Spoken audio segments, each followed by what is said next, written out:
All right, welcome back, everybody. A special breaking news edition of OA News Overtime. I'm Jordan Hill. This is Justin Lee. Some big news on Friday morning. It was news I think we were all kind of bracing for and expecting at some point. Sharife Cooper, Auburn point guard, decides he announces that he's going pro. He's joining the pool going into the NBA draft, and he is going to hire an agent, which means that his Gone. time is over. He cannot come back with this decision. Justin, we kind of found this out at the same time. It's kind of a busy Friday morning. What was your initial reaction? What are your thoughts on Sharif's decision to not only go pro, but hey, he's going to go ahead and hire that agent. He's staying in the draft pool. He is not coming back to Auburn. Yeah, I guess he did not want to leave any ambiguity. He didn't want to do this twice, right? Like he already knew. So good for him for doing that. As just as a spectator, you're glad if he knows, he needs to go ahead and say it. So I'm glad he did that. So this is different from from JT Thor, from maybe Alan Flanagan. We'll see.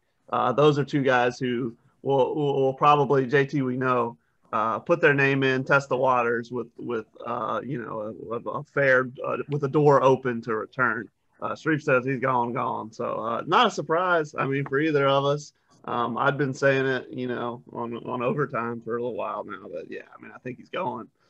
So I don't know. What do you think, Jordan? What was it? I mean, was it a surprise to you? A surprise that it came randomly on a Friday morning, but That part was a surprise, but I wasn't surprised he decided to leave. It's funny. I was on one of the radio stations in Mobile last night, and they were asking me, and I said, I don't think we have necessarily a timeline when he's going to announce, but I sort of thought that he might go the route of declaring but not hiring an agent right away. I mean, we've talked about that. The way the NBA draft does it, you kind of have that window where if you go in and kind of see your stock and say, if they think I'm going to be at the end of the first round or even a second rounder, I've got a window to come back. But apparently, Sharif, what they've told him, I'd have to think his stock's pretty high, that he thinks he's going to be a lottery pick, which, based on what we've seen, it seems like he's kind of hovered right around the end of the lottery, around that 13th, 14th pick. Clearly he feels pretty confident about his stock. And I would have to think, that Bruce Pearl and those guys have advised him based on what they're hearing, what he should do. Bruce has talked about Isaac Okoro basically wanting to come back, and they were like, look, man, you got to go, for your own good, for your own benefit. And obviously that worked out. He was the sixth pick, I think, last year. I mean, so he made the right decision, and, we'll see in due time if Sharif did as well. My initial reaction is it makes a lot of sense. I think it was the right move. I know even just as a basketball fan, as a spectator, I'm going to miss watching him because he was so much fun. I mean, sometimes you take point guard for granted, but some of the plays and the way he sees the floor, you just can't really put into words. He did such a great job of being able to find guys and facilitated that offense. And we saw the difference when he was not available to start the season. Then he comes in. I mean, it looked like a whole different team. And then at the end of the year when he wasn't available, they were scrapping, trying to make it work.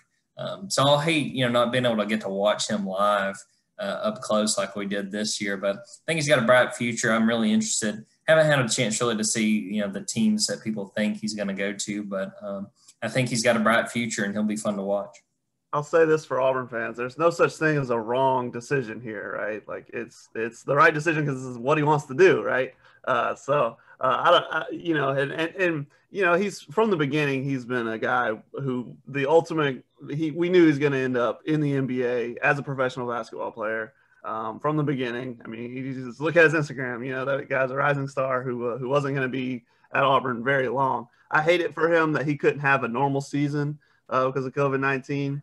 I think he's a guy. I said this before about him and Isaac. It's kind of tragic because I think they both are guys who kind of would want to enjoy the college basketball experience. I mean, I really do. I think they're both guys that you just picture with I've said it, with a backpack and slide-ons. Like that's how you picture them, right? And there's a lot of guys stuck in college who would want to get the heck out, right? And can't.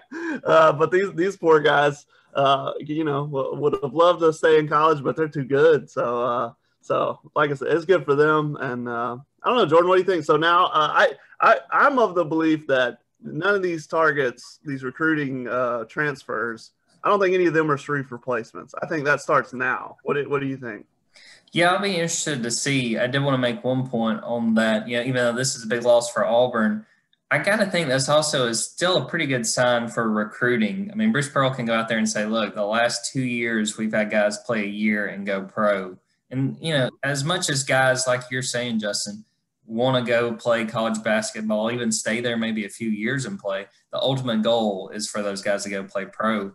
So even if Sharife leaves, you want him to come back because of how productive he is, but he's still helping you. I mean, him going to the NBA is going to only help as they kind of recruit and get other guys to come in. Yeah, I'm interested to see, the options coming in. You mentioned they've already added Zeb Jasper from College of Charleston, but maybe they want him more at the 2. I'm interested to see, but look at the transfer portal. There have been a ton of guys that have gone in. There's going to be some talented point guards out there. And I think we can trust Bruce Pearl from the recruiting standpoint. He knows that there's talent coming in. I mean, you think of the guys that are going to be here like Jabari Smith. I mean, I watched his high school championship game and I get the hype. I mean, yeah. He is talented. So I think it's going to be a really attractive position for some of these guys in the transfer portal to decide to come to Auburn. I don't know, specifically who they might try to go get, but I think it's a really attractive opportunity. And I think somebody is going to jump at it and really be able to, it's going to be hard to pick up where Sharife left off, but I think they can get a guy that's productive and can make plays. What are your thoughts? What do you think about as far as what they might go try to do? It'll be interesting because I think they've got to bridge the gap because the target now is for Scoot Henderson, but he's another year. So he's a 2022-23 player, right? Unless he reclassifies, which nobody knows anything about that. That's a Hail Mary. Nobody knows. So they've got to bridge the gap with a one-year player, really, as far as a point guard. So you've got to go find a grad transfer senior who's almost out of eligibility who will kind of come in for a year.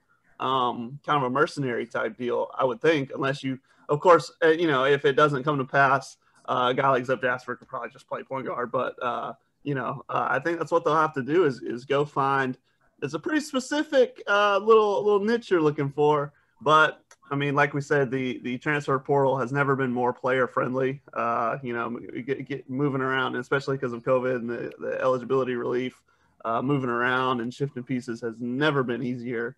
And I guess because, this year you're not burning any eligibility, but you're also one step closer to graduating. So a lot of kids can graduate and get out of where they are. So they've got, like we said, they got Zep Jasper committed. Xavier Pinson we know they're targeting him. The Missouri, I think he's an off-ball guy too, though. So, we'll see. That's the only one little kind of caveat is that if Auburn expects to get Scoot, who I don't think has committed or anything, but, big target. If they want Scoot, they've got to have a spot for him open. So you gotta find yourself a one year mercenary guy. So I think that's who they go after next. Like we were saying, I don't think Zep or Xavier or any of the guys who've been targeted yet are Sharife replacements. So I think that starts now, and it'll be interesting to see, who picks up offers and who he goes after. We'll wrap this up and not linger too long on this special edition, but I want to end with this, Justin, and either you can go first or I. When you think about watching Sharife Cooper and what we were able to see this year, what immediately comes to mind? Favorite memory or the thing that immediately pops when you think about watching Sharife this year? I'm glad you called me up for this because this has been our example of a emergency Zoom for like 2 months. Like, it's like, oh, so, we'll do a Zoom when something happens, like Sharife leaves. It's been our example. So I'm glad we actually came through with it and did it. For me, there's obviously that Alabama game that kind of almost epitomizes his career a little bit, where it's like, just something, a flash of brilliance that was, but it wasn't to be, it wasn't a win. It wasn't quite to be, right? A little too late, a little too early. I think that would be it. Playing, one of the best teams in the country and almost beating them in the rivalry. Flash of brilliance, wasn't quite there. It wasn't quite the way his Auburn career was, not quite the way Sharife envisioned it, because of COVID, because of the eligibility investigation at the beginning, which is a shame, but that's life and that's sports. So yeah, I mean, probably that Alabama game, but mostly just seeing him work and seeing him. I still think he considers himself an Auburn guy. So, but yeah, probably that Alabama game for me. That debut was something special. I'll echo that, just because going into that game, even for me watching it, the thought in my head was temper your expectations, because he hadn't practiced that much. This will be his first game, and he wowed. I mean, I'll say that. And then just random plays that he made. I don't remember what game it was, but there was a pass he made to Dylan Cardwell on a dunk that Justin Ferguson and I were sitting in the stands like we couldn't see that from here. I mean, I just can't get over the way he saw the floor. He was so much fun to watch, and really excited to see what he's able to do at the next level. Right. It's all about what's next. What's next for Auburn? What's next for Sharife? Life goes on. So, cheer up, Auburn fans.